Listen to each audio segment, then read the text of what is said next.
Hey, what's going on, everyone? My name is Matt Jarbo. This is Three Buck Theater, and over the course of the past week, a little news story dropped concerning Star Wars and the spin-off films that they're working on. The rumored 9 films in development, the ones we knew of, the Rian Johnson trilogy, the D.B. Weiss and David Benioff series of films that were going to be coming post Game of Thrones' final season, the James Mangold directed Boba Fett movie, as well as the rumored Obi-Wan movie, which apparently had Stephen Daldry attached to it, but apparently that's not happening anymore. I don't quite know, but it was rumored. It was rumored that they're gone, that they're dropped, that they're on hold, that Lucasfilm is trying to very much recalibrate everything by stopping production on everything outside of Episode 9.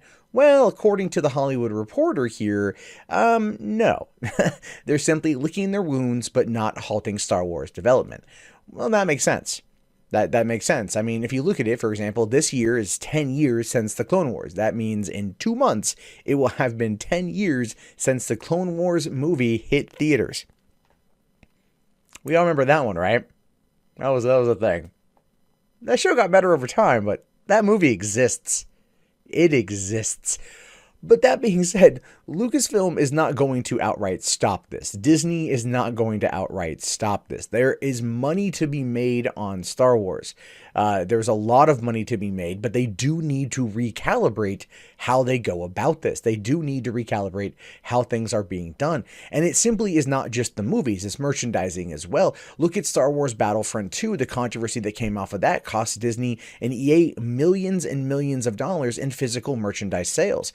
The game did do very well in terms of digital sales, but physically, lots of copies were left in the stores, and a lot of people were really, really, really pissed off. Now, the game has kind of fixed a few issues, and apparently is a lot more fun to play now, as these type of games generally are, but still, it was a big blight that was going into the release of The Last Jedi. That on top of The Last Jedi being as divisive as it was, because it sucked, and then Solo bombing at the box office because it just wasn't the type of movie people wanted right now and should not have been released on Memorial Day weekend. I'm not going to say that the movie sucks because I quite enjoyed it, but this is also one of the reasons why these things have happened. But the article itself does go on to say, Disney and Lucasfilm are reassessing their plans for future Star Wars movies in the wake of the disappointing performance of Solo: A Star Wars Story, which is having to fight to make more than $350 million worldwide. They haven't slowed down development, says a source with knowledge of Lucasfilm's thinking, but they are licking their wounds. Lucasfilm President Kathleen Kennedy and her team are regrouping and figuring out the direction of the movies beyond the final installment of the main series of films, Star Wars Episode 9, which is scheduled for release December 20th, 2019. Going on to say here that it doesn't mean those spin-offs don't happen, says another insider of Solo's underperformance globally. It just means they're trying to figure out how to make and market them differently. In the case of the Boba Fett spin-off, the project is still being developed, with Simon Kinberg and James Mangold writing the script, and the plan being for Mangold to direct. The filmmaker is currently prepping his next film. And it goes on to say here, but there's a catch with Boba Fett. Sources say that after the underperformance of Solo, the project could now be reconfigured. The thinking is that if Solo, one of the most iconic characters in the Star Wars universe, couldn't sustain a big-budget origin film, then any Boba Fett movie would have to be scaled down, given that while the character is popular, he is certainly less well-known to most moviegoers than the Corellian smuggler. The status of Obi-Wan is even less clear. Stephen Daldry had been in negotiations to direct, but had no comment on the current state of the project. So what does this ultimately mean? Well, in the case of Boba Fett, I have a couple theories that I don't know if they're going to be true, but this is what I'd like to see. For one, I think the best way to handle Boba Fett would be to tie it into the Solo sequel. Have James Mangold reconfigure it to do Solo, working with, well, basically Jabba the Hutt, teaming up with Boba Fett, and their rivalry coming out of that.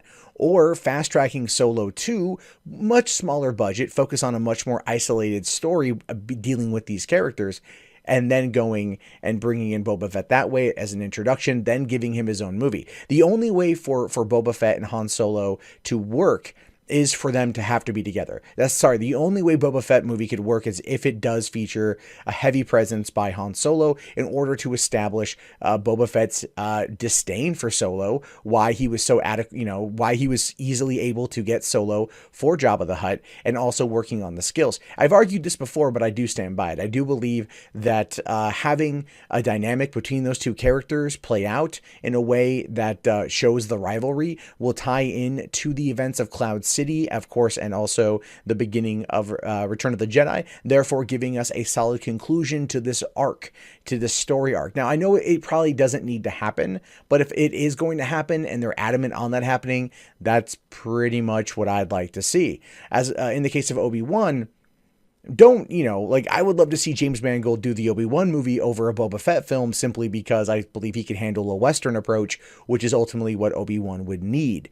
That being said, Ewan McGregor is working on Dr. Sleep, which is the sequel to The Shining, which is scheduled to shoot this fall, and I don't know if they're going to be able to get that done anytime before 2022, maybe, at this particular point. But we do know that these stories are up for development. I mean, thankfully, the Game of Thrones guys are still finishing up that, so I'm sure they're going to be left alone to their own devices, or they're going to be talked to about possibly transitioning the show into being for television instead of for movies, which is one thing that does make a lot of sense. I do feel that they're going to scale down Star Wars very much for television. I think for the Disney streaming service, they're going to use that as a way to kind of like the Marvel Netflix show.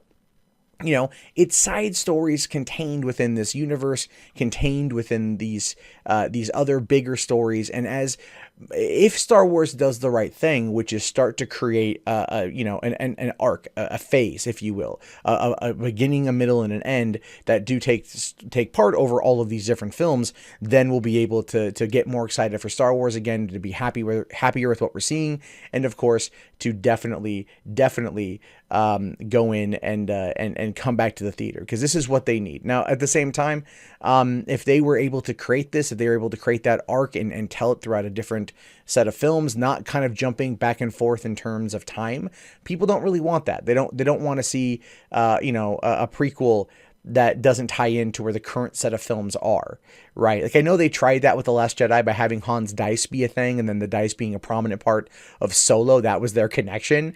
It failed, I think, on all fronts. But, if they can learn from their mistakes and get rid of Kathleen Kennedy, then I'm pretty sure things will be a lot better. And I'm hoping that we actually get to see a lot more good come out of Star Wars down the road. But anyway, those are just my thoughts on the situation. I think Star Wars can easily be redeemed by going down the right path.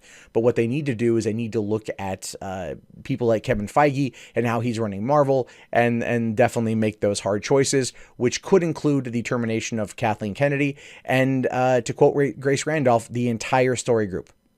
Everyone she's brought in. We're talking Saturday Night Massacre. Get rid of them all. I think that will be beneficial. But I want to know what you guys think. Let me know in the comments below. My name is, of course, Matt Jarbo. This has been $3 Theater. If you haven't already, please thumbs up the video, subscribe to the channel, and check back often for more content from me. All right, guys, have yourself a great day, and peace out.